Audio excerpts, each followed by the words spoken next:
All right, everybody, back with a brand new Cabral concept. We've got some breaking news here for you today. This research just came out a couple of weeks ago. You're going to start to hear more and more about it, but keep in mind, with 2/3, at least of the US population, overweight, looking to lose weight, and looking into possibly using weight loss-based drugs. I'm sure you've heard of them before. We'll be talking about them by name here today.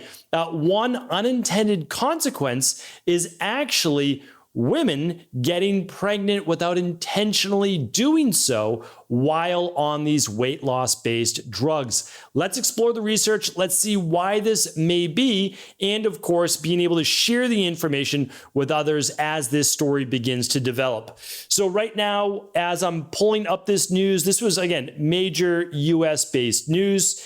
You may have heard headlines. I think it's worth talking about because so many people are using these specific drugs. The drugs, if you haven't heard about them before, are Ozempic, Mounjaro, and a few other companies that are helping improve overall insulin levels, weight loss, originally intended for type 2 diabetes, but being used now for specific weight loss. I went over the negative side effects potentially of using these weight loss drugs. I'll link that up here today. So all the links, as well as to the original story and article, can be found at stephencabral.com/3022. Let's dive right in the article by Katie Camero. This was first published in USA Today. All right, women are getting pregnant in most cases unintentionally, they say, while taking weight loss medications like Ozempic and Mounjaro, despite being on birth control or dealing with years of infertility. Facebook groups, Reddit threads, TikTok videos are now connecting women who are pregnant with or already had an Ozempic baby or Mounjaro baby, as they're being called, as they have come to be called and want to share their surprise pregnancy experiences with the world. Direct quote, "I got pregnant on Ozempic and I was on the pill. Baby boy is due in June," one person commented on TikTok. "My surprise Ozempic baby is almost 4 months old and thankfully very healthy," another wrote. Deb, 32 years old, started taking Ozempic the day after Thanksgiving to lose excess weight that had been affecting her mental health. She wasn't consistent with taking her birth control pill, but that didn't concern her much because she had a history of unidentified fertility issues that had made it difficult to get pregnant. Just 2 months after starting the medication, in the same week she hit her weight loss goal, this woman learned she was pregnant. "We were open to the idea, but definitely not trying," she said. "It was very much a surprise and the only pregnancy, aside from my first, that didn't come after a loss." I could go on and on with these particular excerpts, but right now, conventional medicine is a bit mystified as to why this may be happening. But I want to share with you a couple potential reasons that women, even while on birth control, may be becoming pregnant. So the first and foremost that we can say is that as people lose weight, their bodies can become healthier. There can be lower levels of inflammation, and they can begin to better balance the hormones in their body. Because if you're better balancing blood sugar levels in general, it typically means you're better balancing cortisol. And if you're better balancing cortisol, you're often better balancing progesterone and estrogen, two specifically female hormones that we need in order to have the body balanced and to become more fertile. So if progesterone levels are low, which we typically see in our practice, when cortisol levels are high, it's very difficult to conceive. Now, if glucose levels come down, they're better balanced. Cortisol levels are better balanced. Women are feeling maybe less stressed because they're not dealing with the same weight-based issues or food-based concerns. Cortisol levels can come down, de-stress. Now progesterone levels can rise, leading to then becoming more fertile. So that's one possibility, and certainly one being thrown out there right now in the medical-based industry. But the second is literally a mystery. Could taking Ozempic or Mounjaro alone negate birth control, meaning like being on the pill?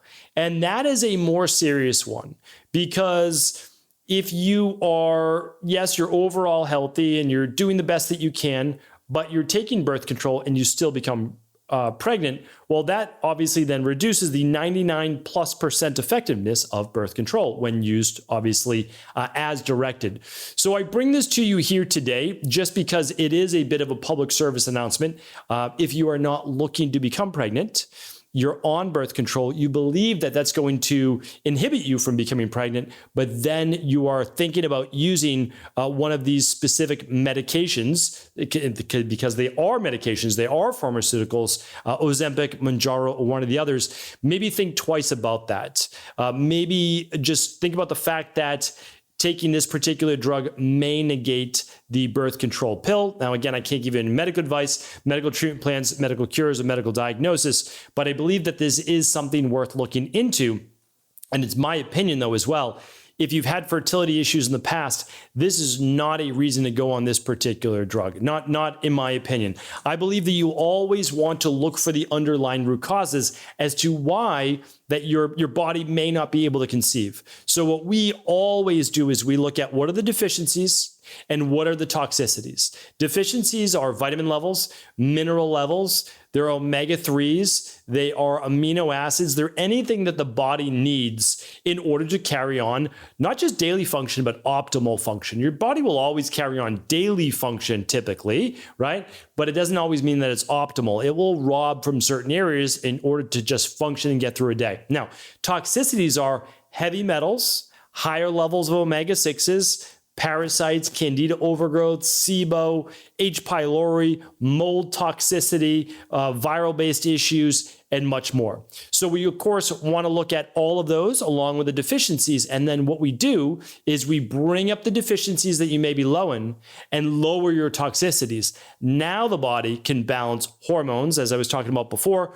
cortisol, healthy levels of blood sugar, healthy levels of thyroid. So how the body works without getting too deep into it, you've got your HPA axis that controls the adrenals and stress. You've got your HPT axis that controls the thyroid and metabolism.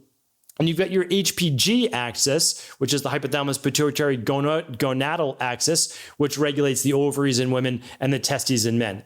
All of those three axes in your brain sending signals to the glands in the body enable the body to stay balanced.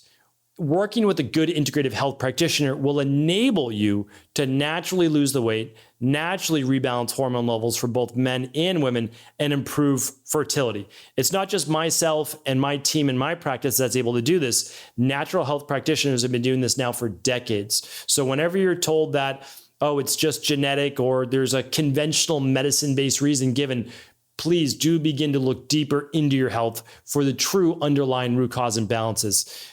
You can run the Big 5 labs right at home. You can run those with an integrative health practitioner, or you can run those with my team. That's always up to you. Or at least run what's called the stress, mood, and metabolism test. So the Big 5, that's 5 labs you run all at home, no blood draw needed, or the stress, mood, and metabolism test, which is part of the Big 5, but it's one lab that looks specifically at all of your hormones, your cortisol as well, your thyroid levels, including T4, T3, vitamin D, and insulin and hemoglobin. Excuse me. And hemoglobin A1C. Most important test right there for fertility. But again, the other 4 look at then toxicities like heavy metals, gut-based issues. It looks at vitamin levels, mineral levels, omega-6s to omega-3s or inflammation. So much more. So please do feel free to share this episode with friends. This is really what it's all about, is grassroots-based health, letting women know that there is the possibility of getting pregnant even while on birth control. And then there's always a way to find out what the underlying root cause may be for why you can't lose the weight, you can't get pregnant, and so much more. So hopefully this was helpful. We'll link up those labs, and we'll also link up this article at stevencabral.com/3022. Take care, everybody. I'll be back tomorrow with a brand new Cabral concept. Thanks so much for tuning into today's show. Before you go, don't forget to hit that subscribe button. I want to make sure that you're getting our daily content, not missing out on anything functional medicine, wellness, weight gain, weight loss, anti-aging, living longer, stronger, and all of the most cutting-edge research. And if there's any topics you want to hear, feel free to leave them in the comments below. Take care.